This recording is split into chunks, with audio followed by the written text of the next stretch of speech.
Okay, so Gronk, he contemplated retirement afterward. Yeah. And he mentioned, and I understand it to an extent, he took a vicious hit in the Jaguars game, a big concussion.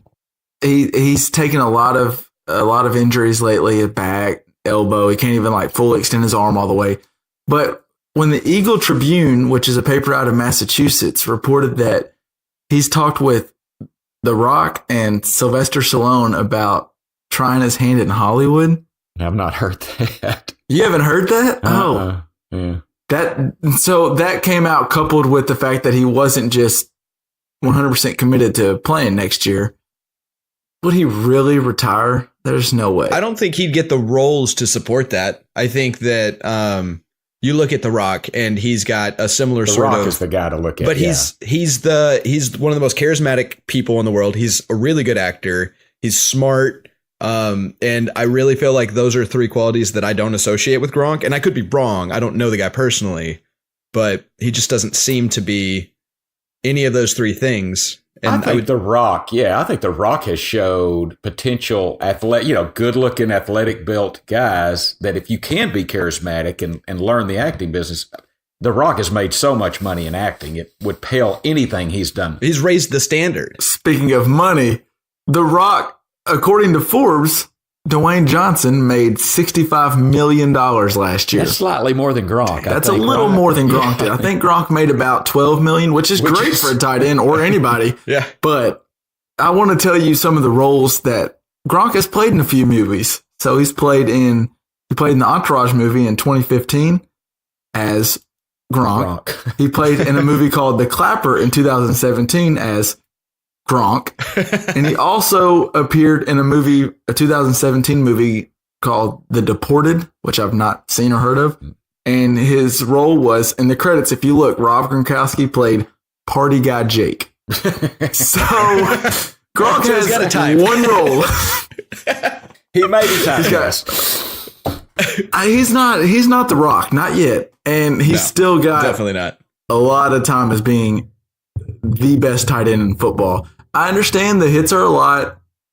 And interestingly about Gronk is he has not spent any of his money he's made through contracts. Wow, that is interesting. It's well known that the only money he spent on houses, cars, family is through endorsements, which he has a lot of. He's a big monster guy.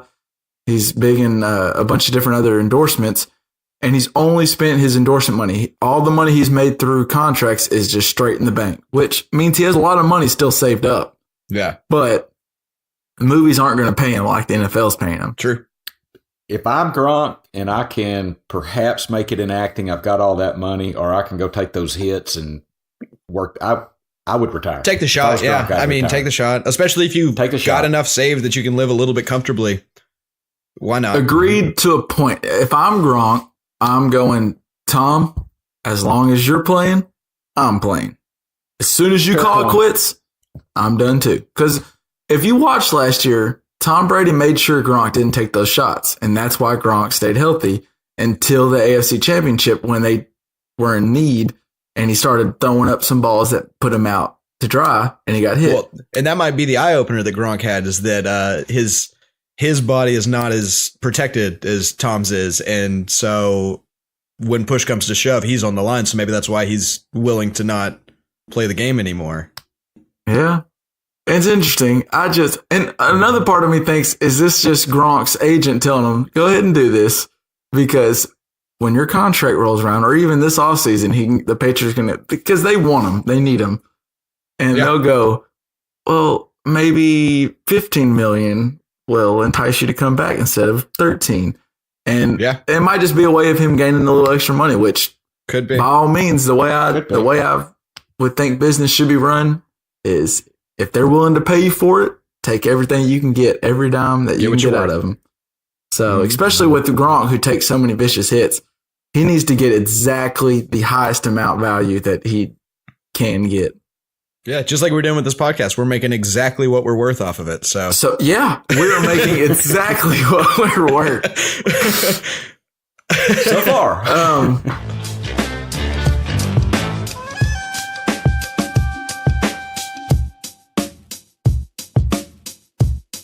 Foles Wentz. if you're the Eagles, LJ, are you shopping Foles? And if so, what would you be willing to give him up for? So do we know any more about if Wentz is going to be ready for the top of the season? We have no clue. He tore 2 ligaments in his knee. And I feel like ever since Adrian Peterson came back and went crazy because he's a superhuman, that we just assume, medical advances, ACL injury, you'll be fine. That's a big time injury. I did see a thing. I want to say that I saw that he was very, very likely to make it back by October. Okay. Which misses about a month of football. 4 weeks. That's what I was thinking. Which wouldn't be the worst thing in the world to have a backup play for 4 weeks. I think I'm sticking with Wentz and shopping Foles around just to see what the value is. But I don't know. That's a tough one. I wouldn't want to be in that position. I don't think I'm shopping him. I think I've got a team that maybe can win a couple of more Super Bowls. I mean, you've got a great team put together, and it's only going to cost you, $7 million next year to keep Foles? I think you keep him. I think he could potentially be as valuable at the end of the next season as he is right now, potentially. Well, I think this is what I think they should do and what I think the Eagles will do looking at their past. They're going to keep him just like they did with Sam Bradford when they had Bradford and Wentz. Yeah. And they'll wait, and then right around week 1 or even week 3, when a quarterback goes down on a contending team, then you'll pay up. You'll go ahead and throw 2 first rounds or a first and a second. That will happen. True. And that lets them play that gives them their insurance on. Let's see just how Wentz is doing week 1 of the NFL season. For sure. That's a good point. And worst come to worst, if you have to have Foles like that saying carry him as your backup for $7 million, if Wentz were to go down again, which is possible with the way he plays, I'd love knowing that Wentz is the guy. I mean, Foles is the guy behind him who's won a Super Bowl. Yeah, because this roster is capable of winning another Super Bowl next year. Yeah, it feels stacked. It feels stacked. Speaking of, I think you got to give a quick shout out to Jimmy G's comment. Well, that's exactly where I was going. So, speaking of quarterbacks and money, Jimmy GQ just signed a 5-year, 130. I mean, he's good looking. I'm sorry, Jimmy G's good looking. Arguing. Whatever. That part of the rift between him and Tom Brady was that Tom Brady might not be the best looking quarterback on the Patriots. So Jimmy G just signed a 5-year, $137.5 million deal, which includes $90 million in the first 3 years of the deal, making him the highest paid player in the NFL. God, I didn't see that. Damn. Just a little perspective. I thought this was interesting.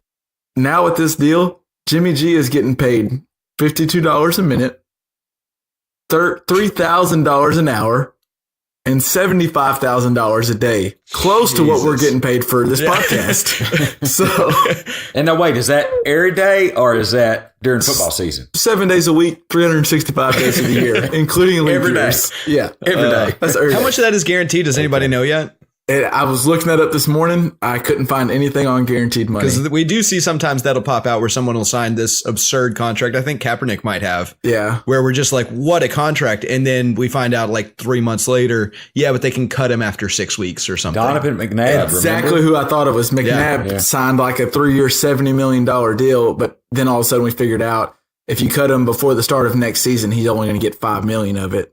So it was kind of like we're all for you until we find something better.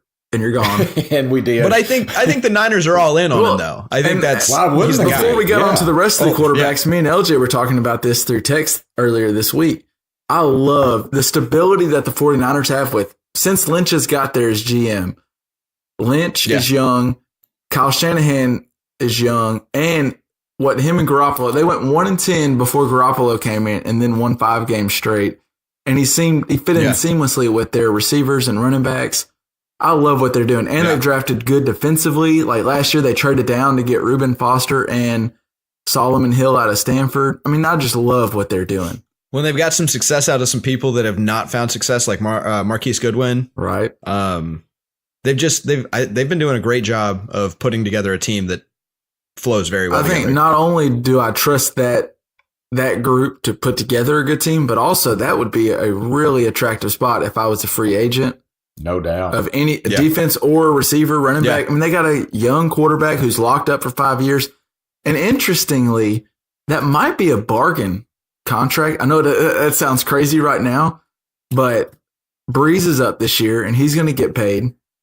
He might take a little bit of a cut because he's 38 or 9, but Rodgers and Matt Ryan both go up in the next year, and they're just going to go double up. They're going to be the highest paid player when they get signed. Yeah. I mean, Garappolo is going to end up being like Kirk Cousins now he just licked his lips as soon as he saw this deal and thought, I'm on the free agent market. Let me have it.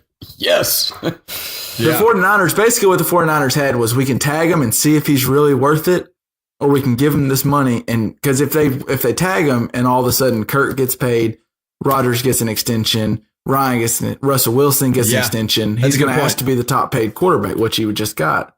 I think they were smart in going ahead and throwing everything they had at him. Well, in San Francisco, like you said, it's going to get some free agents. It's just a pretty decent place to and you get to go to San Fran. Yeah. Where it doesn't rain every day, like something else we'll talk about later.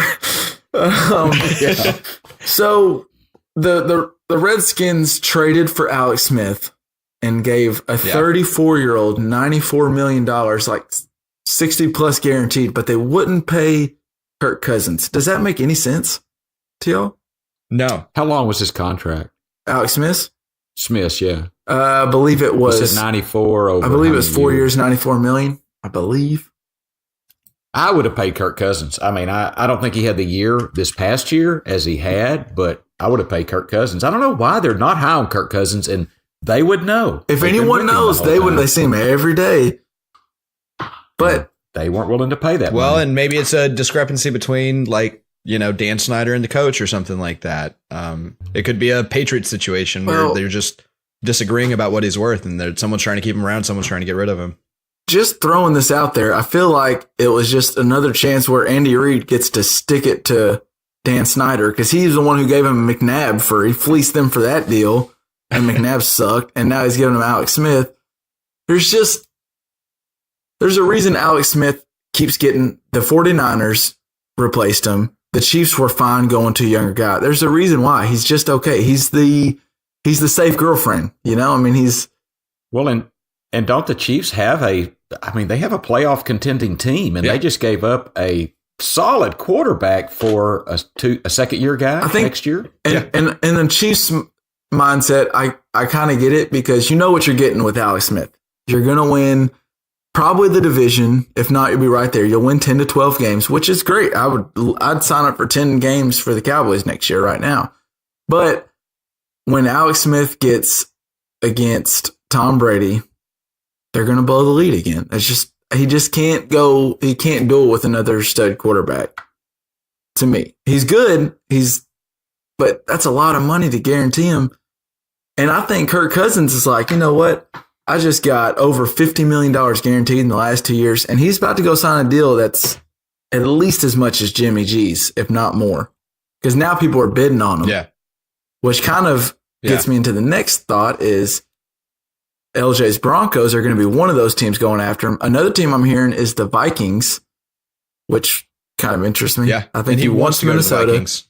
Another team that would have been in the running was Jacksonville. But interestingly, Blake Bortles played his cards beautifully. I don't know if y'all know this, but they signed on to take his option of $19 million for his last year of his rookie deal. It was a team option. And now, right after they accepted that option, he had wrist surgery.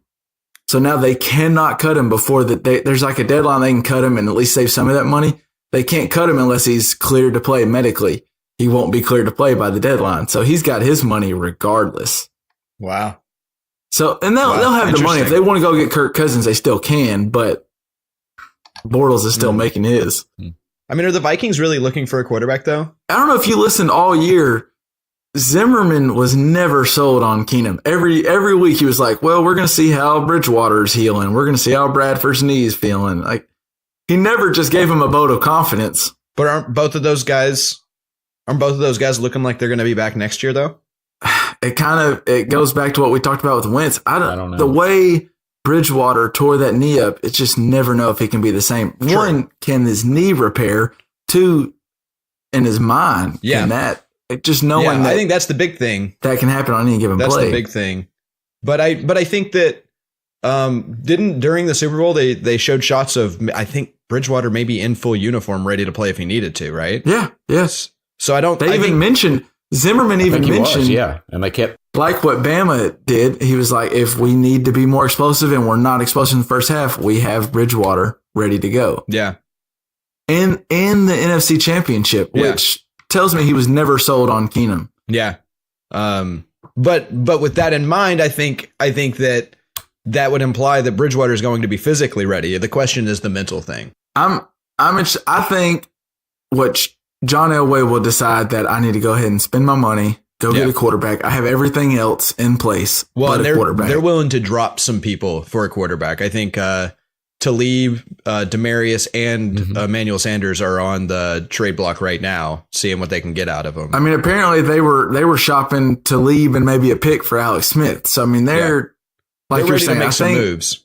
John Elway realized I got to have a stud. I need a quarterback to win it. I can have a really good defense and a quarterback, or the best defense ever, but no quarterback, and it's not going to be that great. Yeah. So, because your defense quits buying in like they did this year when they realized the offense can't put up points. You don't get a team like they brought to Super Bowl 50 every year like that. No matter how good your coaches are, and also they've lost coach. Wade Phillips might be the best D coordinator to ever put that hat on. Not a good head coach, but a hell of a defensive coordinator. DC. So you don't get that every year. So you've got to have somebody that can carry the offense too. You can't just depend on your defense to win multiple Super Bowls. It's not going to happen that way.